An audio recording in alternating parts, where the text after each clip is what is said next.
اس طرح زبانیں مل کر نئی زبانیں بنتی رہی. فارسی مل گئی، عربی مل گئی، پنجابی مل گئی، تو ایک زبان وجود میں آ گئی. ایسا ایسا بنتے بناتے گئی، اس کا نام اردو ہے. فارسی اور عربی میں بہت ساری چیزیں مشترک ہیں. کوئی قدیم فارسی بھی رہی ہوگی، کوئی قدیم عربی بھی رہی ہوگی. تو یوں زبانیں ایک دوسرے سے مل کے نئی زبانیں بنتی رہیں. اب یہاں عام طور پہ جو ہمارے دوست ہیں جو ملغوبے کا تانا دینے والے ہیں، ملغوبہ تو ہر زبان ہی ملغوبہ بن گئی نا. تو زبان کا ملغوبہ ہونا سمجھ میں آتا ہے، نہ ہونا سمجھ میں نہیں آتا. ہمارے دوست جو کہتے ہیں، اب میں ان کی سوچ کو کیا کہوں کہ جناب انگریزی کو دیکھ لیں آپ بھی، انگریزی ساری کی ساری انگریزی ہے. بھائی میرے، اب میں آپ کی کم عقلی کو، کم علمی کو کیا کہوں. ہمارا جو ہے یہاں کا بندہ بہت زیادہ پڑھا لکھا نہ ہو، معمولی پڑھا لکھا بھی ہو، تو وہ پہچان لیتا ہے کہ جی یہ لفظ عربی کا لگتا ہے مجھے، یہ مجھے فارسی کا لگتا ہے. جو پڑھے لکھے ہوں تو حتمی طور پہ بات کرتے ہیں نا کہ یہ لفظ فارسی سے آیا ہے، یہ عربی سے آیا ہے، اس کی شکل بدل گئی ہے، اس کی شکل نہیں بدلی، اس کے ہجے ہوئی ہیں، معنی مختلف ہو گئے، اس کے ہجوں میں تبدیلی آ گئی ہے وغیرہ. تو انگریزی کا وہ مسئلہ جو ہے وہ ہمارے ساتھ نہیں ہے، کیونکہ انگریزی ہمارے زمانے میں جب یہ زبانیں بنی ہیں، جب یہ زبانیں رائج تھیں، تو انگریزی ساری کی ساری اجنبی تھی. تو ہم نے کہہ دیا کہ جی انگریزی ایک یونٹ ہے. وہ ایک یونٹ نہیں ہے صاحب. چیمبرز ڈکشنری اسٹینڈرڈ جو ہے، میں نے وہ خریدی تھی 1997 میں، وہ انڈیا میں شائع ہوئی تھی. اس ڈکشنری میں مصنف جو ہے ڈکشنری کا، وہ ایک ٹیم ہے پوری، اس نے 89 زبانوں کے الفاظ لکھے ہیں اور آگے لفظوں کے آگے بتایا ہے کہ یہ لاطینی کا ہے، یہ یونانی کا ہے، یہ اولڈ انگلش ہے، یہ جرمن ہے، یہ ڈچ ہے، یہ فرینچ ہے، اور یہ سارا کچھ ہے. تو ہمیں تو نہیں پتا نا اس کا، ہم تو چلائے چلے جاتے ہیں کہ جی انگریزی ہے بس ساری. اسی طرح ایک بندہ اردو کے بارے میں کچھ نہیں جانتا ہے ایسا زیادہ، تو وہ یہ کہے گا کہ جی اردو ایک زبان ہے بس.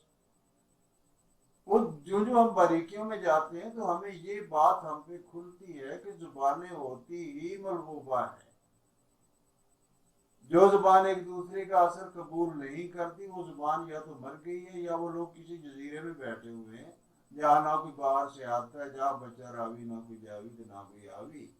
تو ایسا پریکٹیکلی ممکن نہیں ہے. لہذا زبانیں ایک دوسرے پر اثر بھی رکھتی ہیں، ایک دوسرے سے الفاظ بھی لیتے ہیں، ایک دوسرے کی بنیاد پہ جملے بھی بنتے ہیں. اب آپ اردو کے جملے کو دیکھ لیجیے، انگریزی کے جملے کو. یہ پچھلی ویڈیو میں بات ہوئی تھی صرف و نحو کے حوالے سے. اب میں اس کو دوسرے حوالے سے دیکھتا ہوں کہ ہندوستان میں بہت ساری زبانیں ہیں جنہیں پراکرتیں کہا جاتا ہے. یعنی پراکرت ایک زبان کہہ لیجیے اور پراکرتیں بہت ساری زبانیں ہو گئیں. پھر نمایاں ایک زبان جو ہے وہ پنجابی. آپ اردو کے جملے کو دیکھ لیجیے اور پنجابی کے جملے کو دیکھ لیجیے، ان کی ساخت بالکل منطبق ہے ایک دوسرے پر. جیسے میں کہتا ہوں کہ اجمل کی ماں بیمار سی، اس واسطے سارے گھر روٹی نہیں پکی. اجمل کی والدہ بیمار تھی، اس لیے ہمارے گھر کھانا نہیں پکا. وہی ترتیب ہے نا، وہی ہے سارا کچھ. اور یہ مماثلت آپ کو اردو کے ساتھ کسی اور زبان میں نظر نہیں آئے گی. نہ یہ فارسی میں ہے، نہ یہ عربی میں ہے، نہ یہ انگریزی میں ہے، نہ یہ فرانسیسی میں ہے. اور پراکرتوں میں کچھ میں ہے، کچھ میں نہیں ہے. اردو میں جملے کی ساخت جو ہے، اس کی جو جڑ ہے وہ پنجابی زبان ہے. اگر کوئی بندہ کہتا ہے کہ جی پنجابی اردو کی ماں ہے، تو میں نہیں سمجھتا کہ اس نے کوئی اتنی بڑی غلط بات کہہ دی کہ اس کے پیچھے رکھ لے کے پڑھ لیا جائے کہ جی نہیں یہ تو دلی میں پیدا ہوئی ہے، یہ لکھنؤ میں پیدا ہوئی ہے.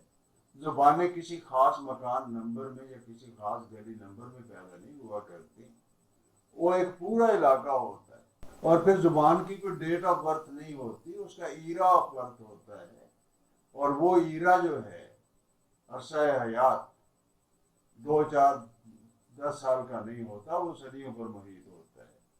زبانیں بنتی تو ایک دوسرے کا اثر قبول کرتی ہیں، تو یہ جو تصور تھا اب اس کو نکال دینا چاہیے۔ اردو کا نام ہے جی ترکی میں، یہ لفظ ترکی سے آیا۔ ترکی میں چونکہ اردو کہتے ہیں لشکر کو، فوج، ملٹری، دستہ، پلاٹون، بٹالین، جو بھی آپ کہتے ہیں، تو جناب یہ تو ہمارا لفظ ہی نہیں ہے۔ بھائی لفظ کیوں نہیں ہے؟ ہماری زبان کا نام ہے، اور اس کی ایک وجہ ہے کہ ہماری زبان میں تنظیم موجود ہے، جیسے فوج کی تنظیم ہوتی ہے، ہماری صنعتیں ہیں، شعر ہے، شعر کی اقسام ہیں، ان پہ پہلے بات ہو چکی۔ اچھا دوسرا یہ ہے کہ مرزا غالب کے دور تک اور اس سے کچھ عرصہ بعد تک بھی اردو نام اس کو نہیں دیا گیا، اسے کہا جاتا تھا ریختی یا ریختہ۔ اب ذرا اس لفظ کو دیکھتے ہیں، بات بہت کھل جائے گی۔ ریختن کا مطلب ہے بہہ جانا یا بہا دینا۔ وہ پانی کے بہنے والی مثال میں پہلے دے چکا ہوں اپنے کسی پہلے لیکچر میں، کہ جب پانی بہتا ہے تو وہ یکساں نہیں بہتا، وہ کسی طرف زیادہ بہتا ہے، کسی طرف کم بہتا ہے، تاکہ اس کو روک کر یا زمین کی سطح کو اونچا نیچا کر کے اس کا راستہ نہ بنا دیا جائے۔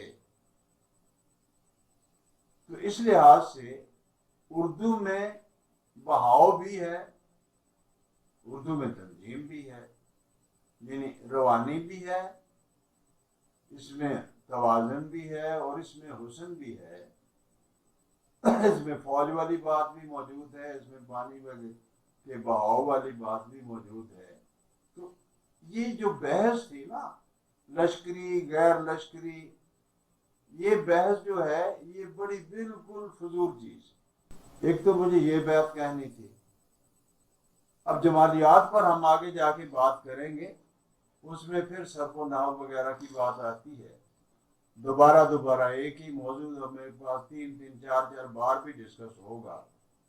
تو یہ نہیں ہوتا کہ ہم نے جو اپنا میتھمیٹیکلی کہ یہ مساوات کا طریقہ یہ ہے، یہ پہلا کلیہ ہے، یہ دوسرا ہے، یہ تیسرا ہے، یہ الگ الگ ہو جائیں گے۔ بھئی آگے جا کے کہیں ملتے بھی ہیں، وہ ملے نہ ملے، زبان کم از کم ضرور ایک دوسرے کی بھی اور آپس میں بھی، اور ان کے جو تصورات ہیں وہ بھی جا کے مل جاتے ہیں، اور وہ مل کر ایک یونٹ بناتے ہیں۔ زبان کے بارے میں مزید بھی میں کچھ عرض کروں گا انشاءاللہ اگلی ویڈیو میں، تو میرے ساتھ رہیے گا۔ فی الحال اجازت۔